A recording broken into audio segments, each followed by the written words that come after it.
যে যারা সমন্বয়কারী, যারা বাংলাদেশকে সফর করছেন, তারা এই টাকার উৎস কোথা থেকে আসছে এদেশের মানুষ জানতে চায়। কারণ আপনারা তো পলিটিশিয়ান না এবং ব্যবসায়ীও না, এবং আপনারা কোনো ব্যবসা করেন বলে দেশের মানুষ জানে না। এদেশের মানুষ জানে আপনারা ছাত্র, কিন্তু ছাত্র অবস্থায় এত টাকা আপনারা কোথায় পাচ্ছেন এদেশের মানুষ জানতে চাচ্ছে।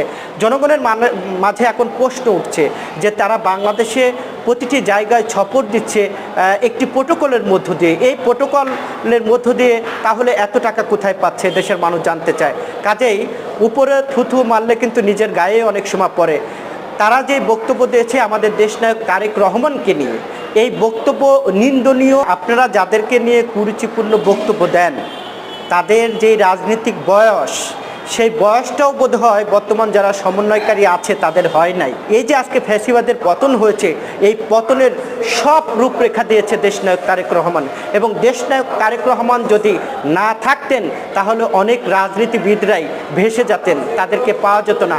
ইতিমধ্যে আমরা দেখতে পাচ্ছি যে কেন্দ্রীয় সমন্বয়ক, যারা সমন্বয়ক, তারা বিভ্রান্তমূলক রাজনীতিবিদদেরকে নিয়ে কুরুচিপূর্ণ বক্তব্য দিচ্ছেন। আমি তাদেরকে বলতে চাই যে আপনারা